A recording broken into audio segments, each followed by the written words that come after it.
강의할 경전은 금강경이 되겠습니다.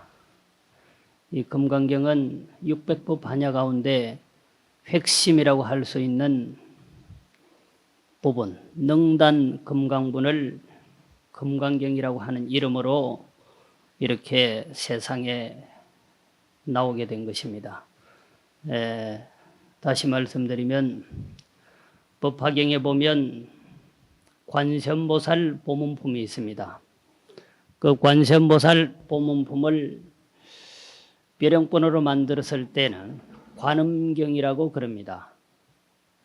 법화경의 28품 속에서는 관세음보살 보문품인데 벼령번호로 단행본으로 만들어서 나올 때는 관음경이라 그렇게 얘기를 합니다. 역시 금강경도 600부 반야에서는 한 부분밖에 안 됩니다. 능단 금강분인데 따로 이 벼령번호로 나와 있기 때문에 금강경이라, 금강반야 바라밀경이라 이렇게 표현을 하게 되었습니다. 이 금강경은 부처님께서 깨달음을 성취하시고 난 다음에 20년 동안 설법을 하셨습니다. 여러분들이 잘 아는 아엄경을 12년 동안 설하시고 그 다음에 방등경을 8년 동안 설하셨습니다. 그리고 난 다음에 이제 이 금강경을 설하시는데 흔히 600부 반야에 대한 지혜에 대한 내용을 근간으로 해서 말씀을 하는데 무려 21년을 하셨단 말이죠. 근데 여기 주지해야 될 부분이 뭐냐면 왜 이 반야의 계통에 있어서 지혜에 대한 부분을 말씀을 하면서 무려 21년이라고 하는 세월을 보냈는가라고 하는 겁니다. 그저 1년 할 수도 있고 2년 할 수도 있고 3년 할 수도 있는데 왜 금강경을 21년 동안 설했느냐. 부처님의 49년 설법 혹은 45년의 설법이라고 그러는데 거의 반을 차지한단 말이죠. 제일 오랜 기간 동안에 설했던 경전이 이 반야부 계통이거든. 그저 그냥 지나쳐버리면 별 문제가 안 되는데 여러분들은 참선을 하시는 분들이니까 이 부분을 간과해서는 안 된다고 하는 겁니다. 아함경을 12년 동안 설하고 방등경을 8년 동안 설했는데 그것은 크게 보면 유적 입장이란 말이에요. 유의 입장에서 설했다 이렇게 볼 수 있습니다. 부처님의 전생얘기나 본생담, 흔히 말하는 소승의 교리, 근본 교설, 사제나 12연기설 이런 것들이 이제 아함 방등경에 이제 보여진다 이렇게 보는데 어쨌든 깨달음을 성취하시고 난 다음에 20년 동안은 유의 입장에서 설했다. 작복을 하면은 뒤에 결과가 있다는. 그런데 이 유의 사상을 떨쳐버리기가 쉽지 않았던 모양입니다. 현실적으로는 있어야 행복하고 얻어야 권위가 생기고 벼슬을 해보아야 능력이 있다. 모든 것이 있어야 된다. 현실이 그렇잖아요. 출가자의 삶에 있어서도 일단은 유의 한계 극복을 해야 되는데 20년 동안은 자연스러운 이성의 입장에서 법문을 하셨다면 이 금강경 21년 소위 반야부 계통 21년의 설법은 그것을 뒤엎어버리는 거예요. 공이다 이거예요. 모든 것이 존재해야 되는데 존재하지 않는다라고 했을 때 몇 사람이나 실질적으로 존재하지 않는다. 그 본성은 공한 것이다라고 했을 때 몇 사람이나 가히 믿고 따를 수 있겠느냐라고. 출가한 사문이면 당연히 그럴 것이다라고 믿어야 되고 확신을 가져야 되겠습니다만은 그런 건 아니거든요. 본래 아무것도 없는 것이다라고 했을 때 가시적으로 이해가 되는데 경계에 봉착하면 그게 안 된단 말이에요. 그래서 고 조사들은 대경무심, 경계를 대했을 때 무심해야 되는데 그게 안 되잖아요. 유시에는 되는 것 같은데 상황이 급변하는 지경이면 성질이 나고 좋은 게 보이면은 갖고 싶은 생각이 있단 말이에요. 그것은 있다라고 하는 증거의 의미다. 그래서 유의 현상을 타개하기가 상당히 어려웠다. 저는 그렇게 봅니다. 그래서 21년 동안의 세월이 흘렀던 것이 아닌가 생각을 합니다. 물론 그 뒤에 이제 법화경 8년을 설하시고 생을 마감하시는데 그것보다는 21년에 이 반야의 사상이 대단히 중요하다는 거죠. 또 어떻게 보면 부처님께서 깨침을 성취하고 나신 다음에 황금기에 현실적으로 생각해도 육체적으로 정신적으로 황금기에 속하는 시기였다 이런 거예요. 35살에 깨달음을 성취하셨다고 하면 20년 동안 아함 방등을 설했단 말이죠. 아함 12 방등 8년을 설했단 말이에요. 그러면은 55인데 현실적으로 봐도 인간적으로는 완벽하게 성숙한 상황이고 그래서 더더욱 중요하다고 하는 거죠. 대지도론이라고 하는 것이 있는데 이건 지혜를 근간으로 해서 논문을 쓴 겁니다. 대지도론. 분량이 대단히 많아요. 우리는 선종에서는 깨달음 그러는데 화엄경이나 여러 일성경전에서는 일체 지지를 얻는다 그랬어요. 그럼 반야에서는 반야 지혜를 얻는다. 완전한 무심, 완전한 공의 상태로 들어가게 되면 안욕따라 삼약 삼보리 하는 무상 정변 정등 정각인데 최고의 깨달음. 그럼으로써 뭘 얻느냐? 반야 지혜를 얻는다 이렇게 보는 거거든요. 그리고 화엄경에서도 일체 지지를 얻으려고 하면 부처님이 구족하는 최고의 지혜를 얻으려고 하면은 선지식을 의지해서 수행을 하라 그랬단 말이에요. 그것이 오늘날 여러분들이 잘 알고 있는 선제동자가 53 선지식을 만나러 가서 최후의 깨달음을 성취하는 그런 모습, 그런 것들이 뭐 영화로도 나오고 소설로도 나왔습니다만은 복성동에서 참 선제동자가 문수를 만났을 때 문수가 일체 지지를 얻으려면 선지식을 참방해야 된다라고 하고는 길을 안내하지 않습니까? 반야의 지혜나 화엄경에서 말하는 일체 지혜의 지혜나 다를 바가 없어요. 완연한 공의 상태로 들어가지 아니하면 안 된다라고. 그래서 이 금강경을 여러분들이 참선을 하시기 때문에 그저 원문만 가지고 3일 동안 시간을 보내봐야 큰 의미가 없다 그렇게 봅니다. 원문의 내용이 상당히 중요하지만은 알든 모르든 귀에 너무 익으면은 타성에 젖어서 와 닿는 게 없어요. 그래서 송나라 때 걸출한 선성이라고 할 수 있는 어떻게 보면 숨어 있었지만은 후대에 대단히 큰 능력가로 알려진 야보 도천 스님의 차글을 근간으로 해서 강의를 해드리려고 합니다. 이 야보 스님은 강원에서는 3학년 과정에 금강경 오가해라고 하는 교재가 있는데 거기에 오가해 중에 한 분입니다.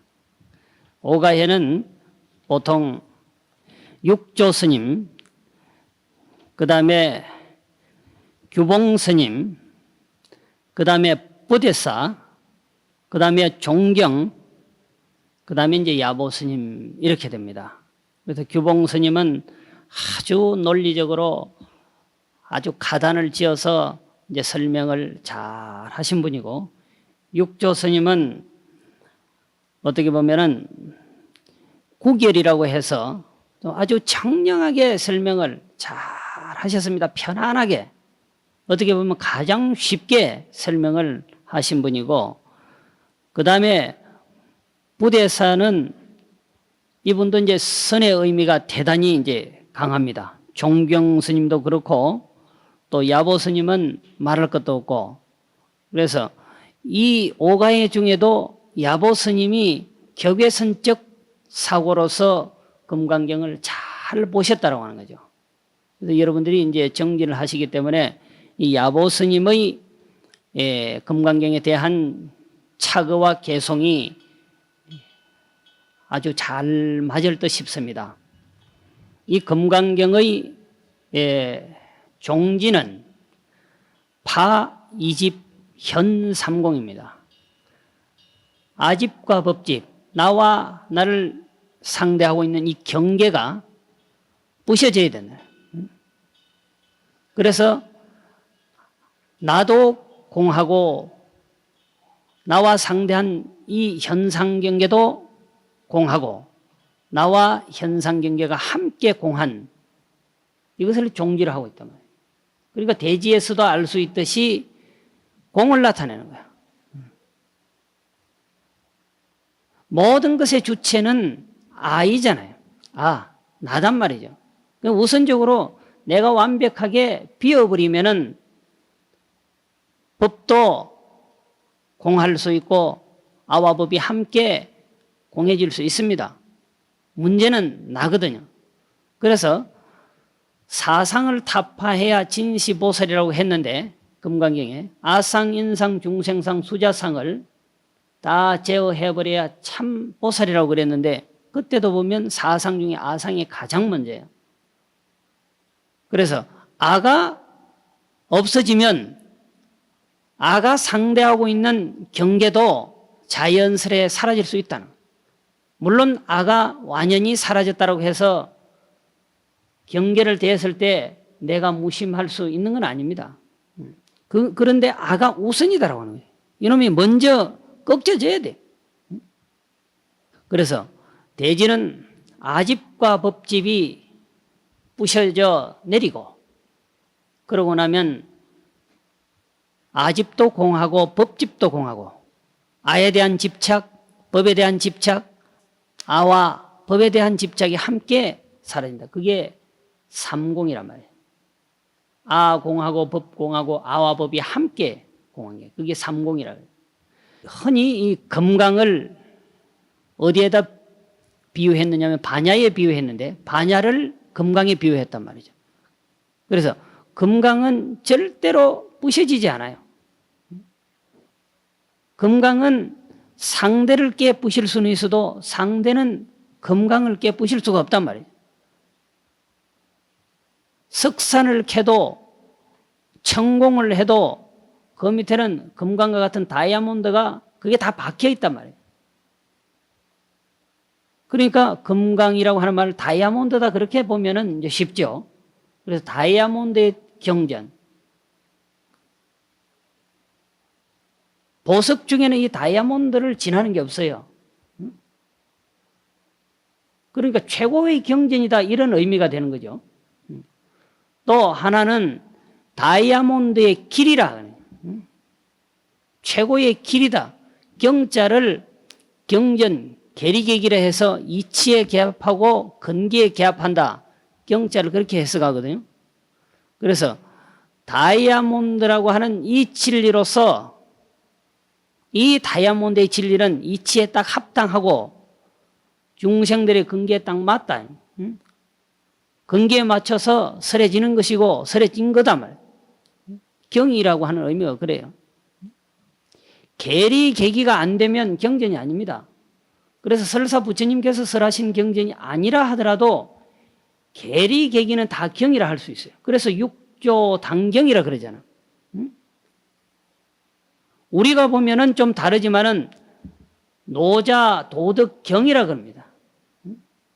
사서 삼경이라 그럽니다. 자기들의 입장에서 봤을 때는 상당히 이치에 합당하고 사람들을 제도할 만한 그런 진리다 그런 뜻이에요. 수다라, 수다라. 그게 개경이란 뜻이거든, 개경. 개합할 개자에 이치이자, 그 다음에 개합할 개자에 건기기자, 중생의 건기. 수다라는 개경으로서 계리 계기가 돼야 된다. 그래서 다이아몬드의 경전, 다이아몬드의 길, 그렇게 해석을 합니다. 그래서 이 다이아몬드와도 같은 반야지의 길, 반야의 경전, 그런 의미가 되겠습니다. 이 금강경을 보아가면서 저는 실로 느낀 게 뭐냐면, 정말로 이렇게만 살 수 있다면, 정말로 금강경과 같이 살 수만 있다면 따로이 무슨 특별한 수행이 필요하겠는가? 하대 함이 없이 하고, 가대 감이 없이 가고, 오대 옴이 없이 오고, 계속 그런 논리거든요. 억무소주 이생기심, 그 말은 무심이란 뜻입니다. 억무소주, 그때 무자고, 이생기심 할 때 심자입니다. 무심이라. 주한 바 없이 그 마음을 일으킨다. 흔히 그렇게 해석하잖아요. 우리는 생각을 던져놓으면 그게 멈추잖아요. 머물잖아요. 안주하잖아요. 거주하잖아요. 그렇게 하지 말라라고 하는 거죠. 억무소주 이생기심. 그냥 무심을 하자. 무심으로 하지 아니하면 뭐가 있습니까? 대가가 있다는 거예요. 깨달음을 전제로 한 수행도 수행을 하는 과정에 있어서는 내리에 깨달음으로 깨달음을 전제한 게 남아있으면 안 되는 거죠. 다만 하고 있을 뿐이에요. 다만 화두를 들고 있을 뿐이어야 되거든요. 그래 이제 무심코 아주 간절하게 토철하게 화두를 투관하는 거잖아요. 그래서 금강경처럼만 우리가 살 수 있고 할 수 있다면 따로이 뭘 수행을 할 게 없다라고 하는 거죠. 우리는 그냥 어떤 큰 법회가 있거나 큰 죄가 있으면 금강경을 읽으니까 그냥 함께 읽어주고 진정한 의미의 내용은 모르면서 그렇게 이제 살아왔던 것이 사실이고, 또 왜 이 금강경을 한국 불교 소위 임재적선의 문화에서 열심히들 읽고 있는가? 그것은 황매산에서부터 이미 유행이 된 거예요. 육조 스님의 법으로서의 서성인 오조 홍인 스님의 문화에서부터 이미 시작이 됐단 말이죠. 각 교파마다 종파마다 소위 경전이 있잖아요. 조계종은 전등염송 금강경이 이게 소위 경전이에요. 그러니까 당연히 많이 읽고 공부를 많이 해야 되는 거죠. 이것은 이미 황매산에서부터 면면이 이어져 내려오는 겁니다. 도노돈수의 학설도 이미 임재 스님이 주장했던 겁니다. 성철 스님이 오늘날 오셔서 주장을 하셨지만은 이미 임재 스님이 도노돈수를 주장했다고. 돈점의 수행법은 어떤 것이 옳다 그러다가 없습니다. 근기에 따라서 하나를 선택하게 돼 있어요. 점수로 하든지 돈수로 하든지 또 수호 일시로 하든지 깨달음과 닦음을 한꺼번에 하든지, 이건 어떻게 보면 이제 별 일대라 그래가지고 따로이 일대라고 그래가지고서 상상대기가 한다고 표현을 이제 고래 스님들이 하였습니다.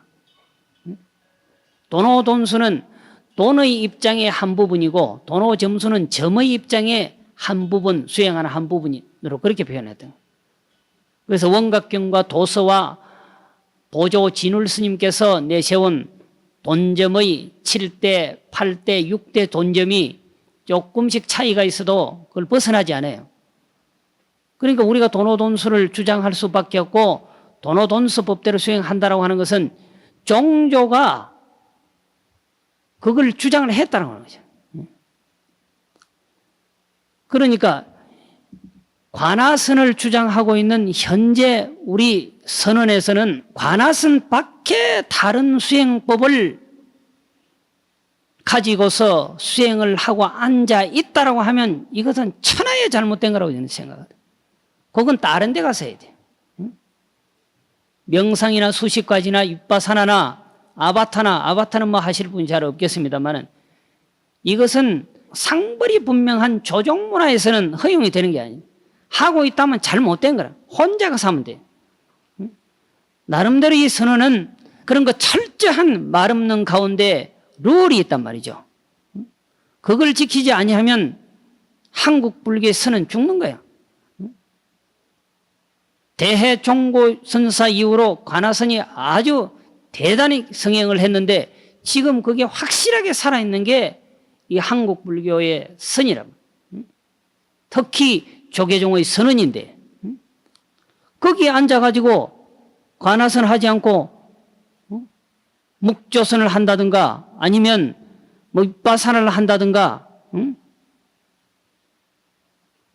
아바타를 한다든가 명상을 한다든가 이것은 참으로 잘못된 거라고 생각합니다. 이미 임재 스님은 도노돈수를 주장했고 육조 스님의 스승인 오조홍인 스님은 이미 금강경을 소위경전으로 하여서 대중에게 많이 읽게 하고 수행하게 했어요.